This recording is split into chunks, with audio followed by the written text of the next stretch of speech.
Olá, seja muito bem-vinda a mais um vídeo aqui nesse canal. No vídeo de hoje eu vou falar um pouco sobre ser perito judicial, né? O que você precisa investir para estar atuando nessa área.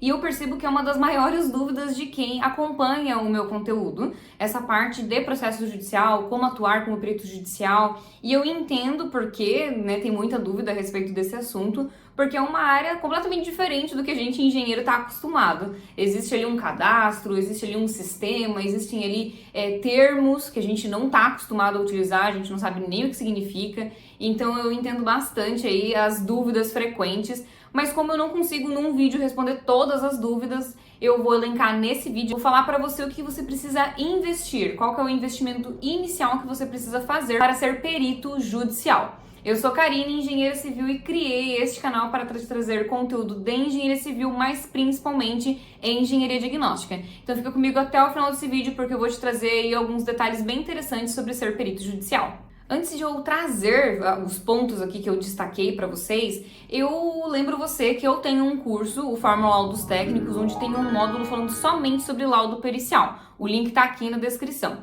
E outra dica também que eu deixo para vocês é o livro da Maíra Modotti, né, que eu já fiz um vídeo, vou deixar o link tanto do vídeo como do livro aqui abaixo na descrição, mas é um livro muito interessante, muito importante para quem está iniciando na área de perícia judicial. É um livro assim que traz várias dicas, esclarece bastante dúvidas, então eu acho que é uma leitura bem válida. A dele é bem legal, bem fácil de fazer, então eu aconselho que você dê uma olhada, né, talvez adquira esse livro, enfim, consiga com algum colega para estar verificando o conteúdo que a Maíra Modotti selecionou nesse livro e que ajuda bastante os profissionais que querem ingressar nesse nicho.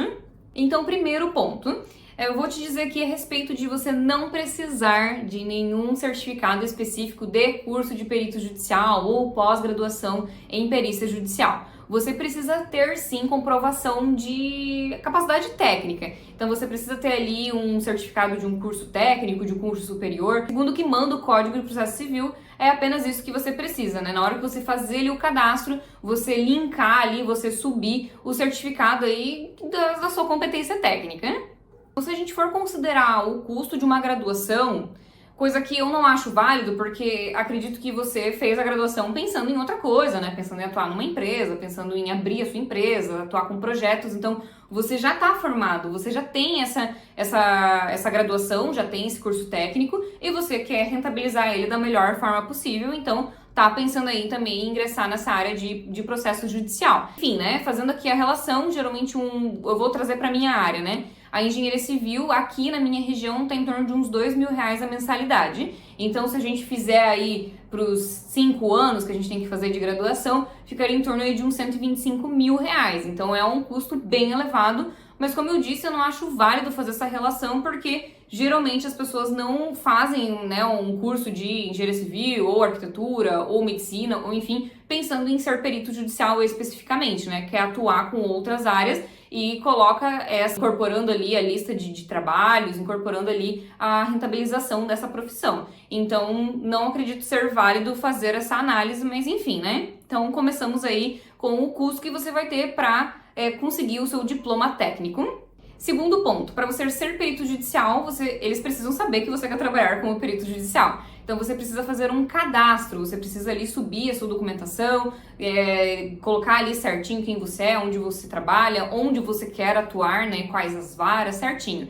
Então, para isso, a gente não tem custo. A gente consegue fazer ali a inscrição sem pagar nenhuma taxa, nada. O que talvez você vai ter de custo é em algum lugar para escanear algum documento que você tenha ele somente na via física, mas lá na hora de fazer a inscrição a gente sobe tudo em formato digital, então geralmente a gente não tem custo nenhum. Terceiro ponto, você não precisa ter um CNPJ para atuar como perito judicial. Você pode atuar como pessoa física. Você não vai ter aqueles custos de empresa, né, para manter uma empresa aberta. Você vai fazer o trabalho em cima do seu CPF. Então, às vezes você vai ter que emitir uma nota ali e tudo, você consegue emitir em cima do seu CPF. O imposto, se for ver, né, ele é maior do que quando a gente é CNPJ. No entanto, para quem está começando, é muito mais válido atuar com o CPF do que ter que abrir uma empresa e ter todos os custos ali que envolve a abertura de uma empresa e mantê-la, né, todos os meses. Então, esse ponto é bem interessante. Você pode atuar com o seu nome, com o seu CPF, não precisa abrir uma empresa.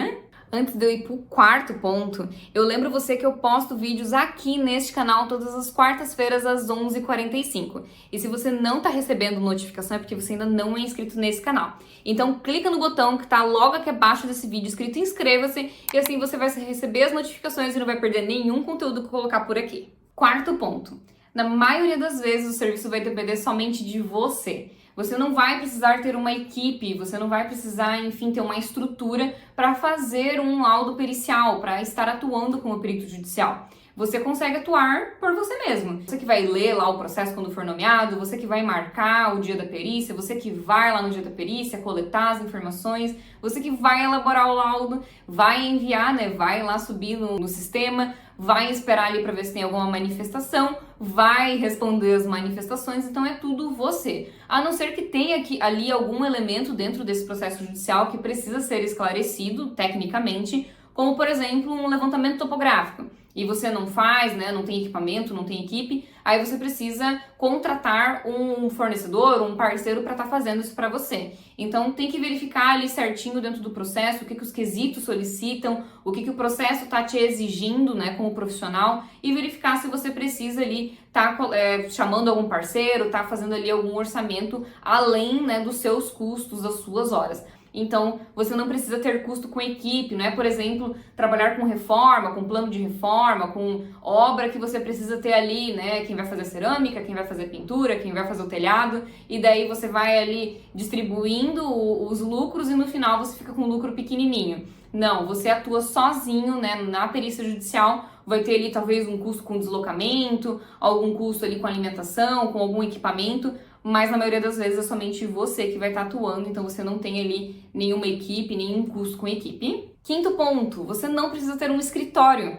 Então você não vai ter esse custo, né, com um escritório, em locar algum escritório no centro, né, numa região bem localizada, porque você trabalhando somente como perito judicial, você vai fazer tudo de forma remota, né, de forma online. A única coisa que vai ser física, que vai ser pessoalmente, vai ser o dia da perícia judicial, que você vai agendar conforme a sua agenda, conforme for melhor para você. Você coloca lá, peticiona, né, no sistema, verifica se as partes aceitam e esteja lá no dia que você solicitou, no dia e no horário que você solicitou. Então, a única coisa física que é feito é o dia da perícia judicial, mas você não precisa receber ninguém no seu escritório, você não precisa esclarecer nada. E se tiver alguma coisa para ser esclarecida, tem que ser feita dentro do próprio sistema, né? As partes ali fazem as perguntas dentro do próprio sistema e você esclarece por lá. Então, você não tem que receber ninguém no seu escritório, ninguém aí na sua casa.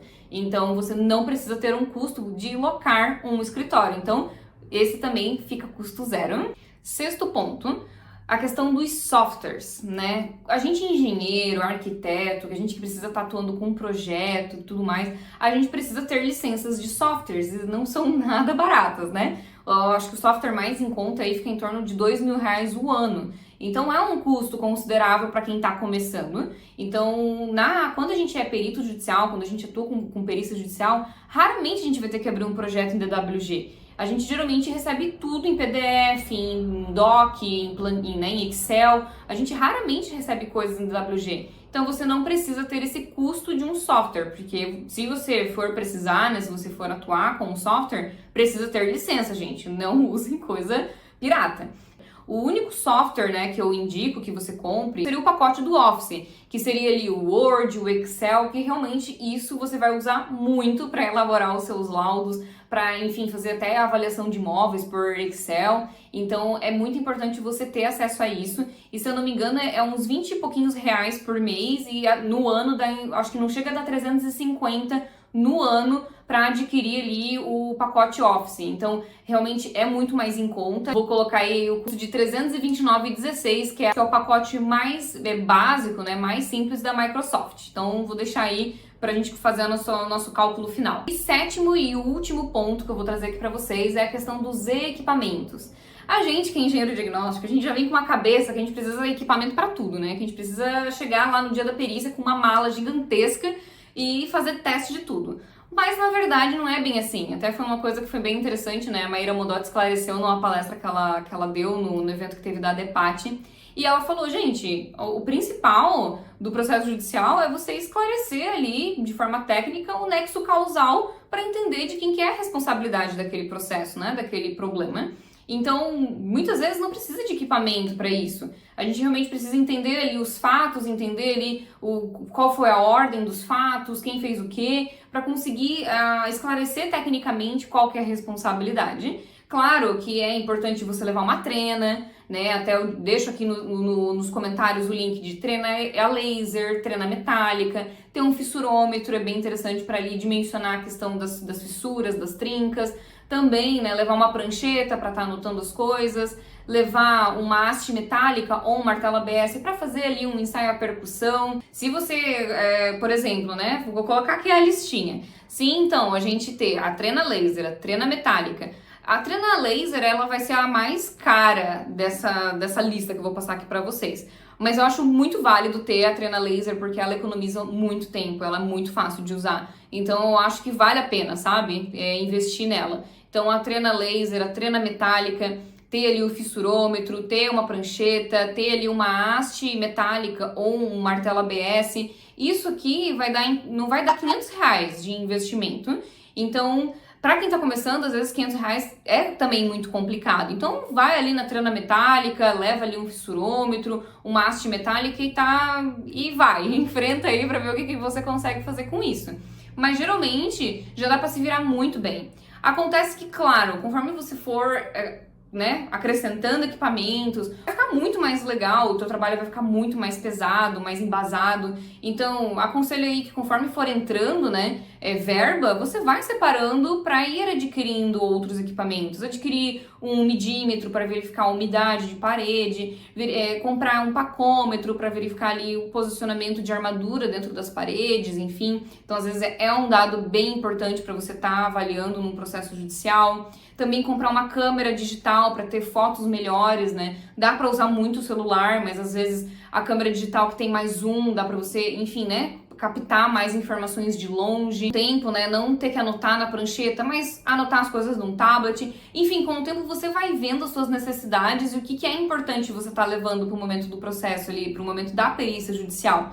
Então, eu aconselho a você ir fazendo uma listinha e vendo, poxa, nesse processo aqui seria interessante se eu tivesse determinado equipamento. Por exemplo, um traçador químico para fazer ali um ensaio para verificar de onde está vindo o vazamento. Então, assim, para começar, eu recomendo que você, volte ali aquela listinha que eu passei anteriormente ali, que dá em torno de uns R$ 500. E conforme for passando, você for fazendo perícias, você for vendo, a necessidade delas, você vai adquirindo os equipamentos. É também uma coisa que eu faço, conforme vai surgindo os trabalhos, as necessidades do meu cliente, eu vou adquirindo os equipamentos. Porque, gente, hoje tá chegando super rápido, não é mais aquela coisa de demorar 2, 3 meses para chegar. Em 15, 20 dias o equipamento tá contigo, dependendo do lugar que tu compra, às vezes até mais rápido. Já comprei equipamento que chegou em questão de 2, 3 dias. Então dá para você comprar, para você se preparar, para você fazer essa perícia muito bem feita. A questão dos equipamentos é isso, a gente não focar tanto nos equipamentos, achar que o equipamento vai dar a solução do nosso problema. Porque, na verdade, a solução está na gente, está no nosso conhecimento técnico. A gente precisa ter conhecimento técnico suficiente para conseguir esclarecer aquele problema tecnicamente para o juiz dar a palavra final dele, de quem ali é a responsabilidade e a culpa. Então, a gente está ali para esclarecer os fatos. E é muito importante que a gente tenha conhecimento técnico. Então, até desmistificando um pouco essa questão de dá para trabalhar com perito judicial sem conhecimento. Gente, isso não existe. Você precisa ter conhecimento técnico e muito conhecimento técnico, porque você nunca sabe o processo judicial que vai cair na sua mão. E você não vai ficar negando todos, Se você colocou ali que você tinha, graduação em engenharia civil, tinha ali pós-graduação em patologia das construções, tu não vai ficar negando perícias porque você não tem muito conhecimento técnico. Então, foca, em ter conhecimento, estuda, tem bastante material aqui no meu canal, já compartilhei vários livros com vocês, várias coisas muito interessantes que vocês podem estar analisando, estudando e tá se aprofundando aí no conhecimento e tá fazendo um trabalho cada vez melhor. Assim, o juiz vai gostar do seu trabalho, vai te nomear aí cada vez mais. Então, se a gente passar a régua aí, né, fechar a nossa conta dos dados que eu trouxe aqui pra vocês, não vou colocar na conta a questão do valor que você investiu para ter a tua profissão, né, para você ter o teu certificado, que como eu falei, a gente geralmente faz ali a graduação, o técnico, buscando outras coisas, não é para trabalhar como perito judicial. A perícia judicial é, enfim, né, para acrescentar. Então, não vou colocar o custo do curso, mas ali, colocando a questão do software, né, do pacote Office e colocando a questão ali dos equipamentos iniciais, não chega a dar R$1.000 de investimento inicial, dá menos, né, dá 817 segundo a minha conta aqui. É um custo significativo para quem está começando, para quem não tem verba, mas dá para você ir se planejando, dá para você ir adquirindo as coisas aos pouquinhos ali. E como eu falei, conforme for surgindo a necessidade, você vai acrescentando os equipamentos, vai acrescentando o teu conhecimento, né? Vai ali estudando, vai comprando livro, vai se aperfeiçoando. Porque, de fato, o diferencial, gente, tá aqui, ó, na nossa cabeça. A gente precisa esclarecer tecnicamente e ajudar o juiz a entender ali o nexo causal e quais são as responsabilidades. Tá bom, gente? Eu espero que tenha esclarecido isso pra vocês. Se vocês têm alguma dúvida, gente, sobre como ser perito judicial, enfim, sobre o processo judicial em si, deixa aqui nos comentários que eu trago um vídeo um quanto antes explicando pra você. Muito obrigada e até a próxima!